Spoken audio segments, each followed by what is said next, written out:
Hi everyone, welcome to exam IQ।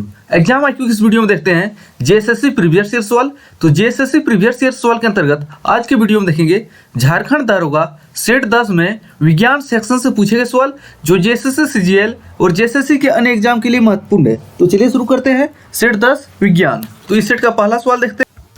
पहला सवाल है, आपकी आंखों तक पहुंचने से पहले वस्तु से प्रकाश किरणें क्रॉस होती है, इसलिए प्रकाश सूक्ष्मदर्शी द्वारा देखी गई छवि कैसी होती है? समान होती है, परिवर्धित होती है, व्युत्क्रमित और ह्रासित होती है या ह्रासित होती है? तो इसका सही आंसर हो जाएगा व्युत्क्रमित और ह्रासित यानी इन्वर्टेड एंड अपसाइड डाउन। तो इसका सही आंसर हो जाएगा तीसरा ऑप्शन। दूसरा सवाल देखते हैं। अंतिम पंक्ति में बैठे हुए एक छात्र को ब्लैक बोर्ड पढ़ने में कठिनाई होती है, वह किस दृष्टि दोष से ग्रसित है? अगर कौन से दृष्टि दोष? निकट दृष्टि दोष। तो निकट दृष्टि दोष का सामान्य सा परिभाषा क्या है? ऐसा दृष्टि दोष जिसमें निकट की वस्तु तो दिखाई देती है लेकिन दूर की वस्तु नहीं दिखाई देती है, तो निकट दृष्टि दोष हो जाएगा। मायोपिया। आपको बताना है निकट दृष्टि दोष को दूर करने के लिए कौन से लेंस का उपयोग किया जाता है, अवतल लेंस या उत्तल लेंस? आपको बताना है अवतल लेंस या उत्तल लेंस, कौन सा कमेंट करके इसका आंसर देना है। तीसरा सवाल देखते हैं।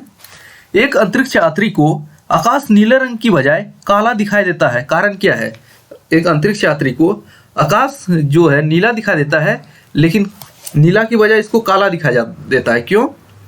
कारण है बाह्य अंतरिक्ष में कोई वातावरण नहीं होता है। और अगर समान से पूछा जाए पृथ्वी का रंग नीला क्यों दिखाया जाता है, तो समुद्र के कारण पृथ्वी का रंग नीला दिखाई देता है, लेकिन अंतरिक्ष यात्री को आकाश जो है नीले की बजाय काला दिखाई पड़ता है क्योंकि बाह्य अंतरिक्ष में कोई वातावरण नहीं है।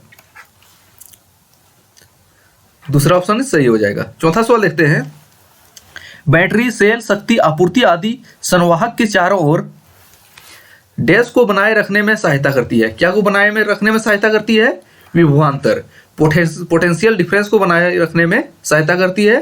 तो पहला ऑप्शन सही हो जाएगा। पांचवा सवाल देखते हैं। शुद्ध धातु की तुलना में मिश्र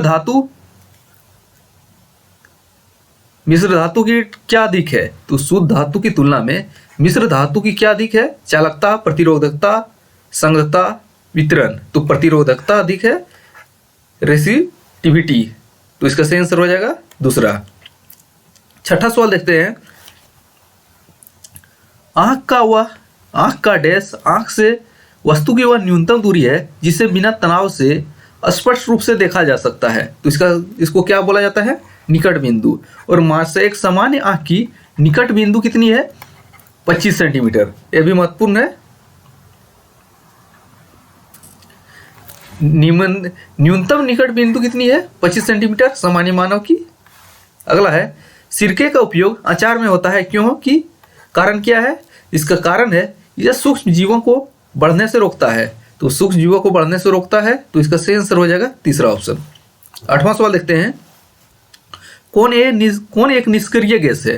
तो कौन एक इनर्ट गैस है? तो इसका सही आंसर है हीलियम जो है एक निष्क्रिय गैस है। तो तीसरा ऑप्शन सही हो जाएगा। आठवां सवाल देखते हैं।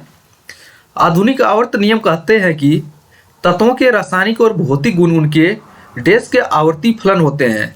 तो इसका सही आंसर क्या है? तो इसका सही आंसर है परमाणु संख्या। तो आधुनिक आवर्त नियम कहता है कि तत्वों के रासायनिक और भौतिक गुण उनके परमाणु संख्या के आवर्त फलन होते हैं। तो एटॉमिक नंबर इसका सही आंसर है।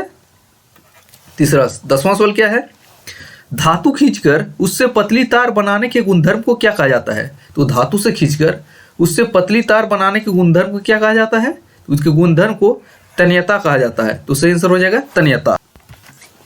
11वां सवाल देखते हैं। इनमें कौन मनुष्य को पाचन प्रक्रिया में मदद नहीं करता है? तो मनुष्य के पाचन प्रक्रिया में मदद कौन नहीं करता है वो बताना है। पीत नहीं करता है, बलगम है, लार्माई प्रोटीन समूह है या पेप्सिन? तो पाचन की क्रिया में मदद कौन नहीं करता है? बलगम। तो सही आंसर हो जाएगा बलगम। दूसरा ऑप्शन इसका सही हो जाएगा। 12वां सवाल क्या है? टमाटर में ऑक्जेलिक एसिड नामक अम्ल होता है। आपको बताना है सही है गलत है।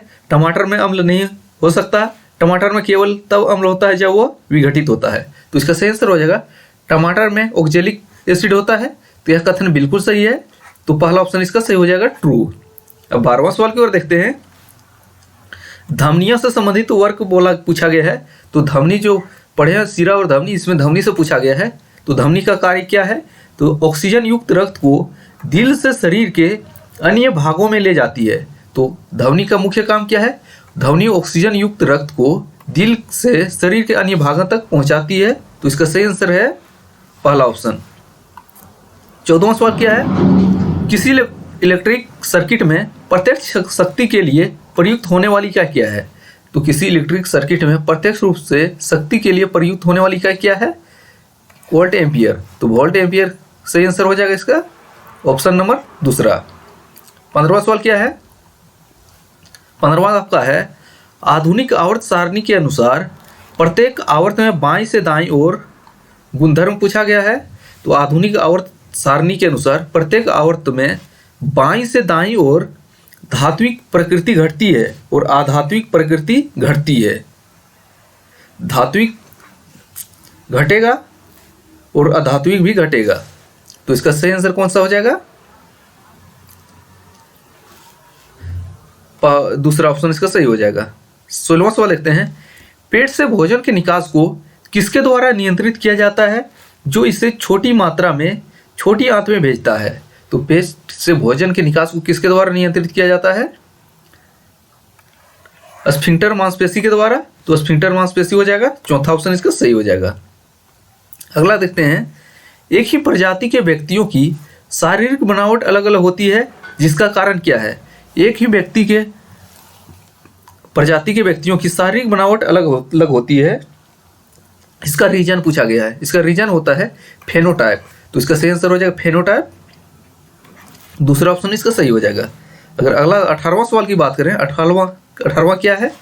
सदिश बलों द्वारा उत्पादित किसी वस्तु का त्वरण सदिश बलों के परिणाम से डैश अनुपातिक होता है तथा सदिश बल की ही दिशा में होता है और वस्तु के द्रव्यमान से डैश अनुपातिक होता है। तो जो खाली स्थान है वहां पर क्या आएगा? तो इसका सही आंसर हो जाएगा सीधा और व्युत्क्रम। तो डायरेक्टली एंड इनवर्सली। अब इस सेट का 19वां सवाल देखते हैं। आधुनिक आवर्त सारणी में समूह 1 से समूह 18 तक क्या ऊर्जा बढ़ती है? कौन सी ऊर्जा बढ़ती है या क्या बढ़ती है? ऊष्मीय आयनीकरण, आंतरिक अविद्युत चालन। तो आयनीकरण बढ़ती है। तो सही आंसर है आयनीकरण, दूसरा ऑप्शन। 20वां सवाल इस सेट का आखिरी सवाल देख लेते हैं। अग्नाशय क्रमशः प्रोटीन और वसा की प्रोसेसिंग के लिए किसको और किसका श्रवण करते हैं? किसका श्रवण करते हैं? तो अग्नाशय प्रोटीन और वसा की प्रोसेसिंग के लिए ट्रिप्सिन और लाइपेज का श्रवण करते हैं। तो ट्रिप्सिन और लाइपेज इसका सही आंसर हो जाएगा। चौथा ऑप्शन सही हो जाएगा। कंफ्यूज नहीं करना, तीसरा नहीं होगा, चौथा होगा इसका। तो ये थे सेट 10 में विज्ञान सेक्शन से पूछे गए सवाल जो जेएसएससी के लिए अन्य एग्जाम के लिए महत्वपूर्ण है। तो अगर नहीं देखे हैं विज्ञान में जितने भी सवाल पूछे हैं वो अगर नहीं देखे हैं तो आप जाके देख सकते हैं। प्लेलिस्ट बना हुआ है, या तो वीडियो स्क्रॉल करके सारे देखते जाएं, क्योंकि जेएसएससी के एग्जाम के लिए काफ़ी महत्वपूर्ण रहेगा। Thanks for watching. मिलते हैं अगले वीडियो में। तब तो पुराना वीडियो देखते रहिए।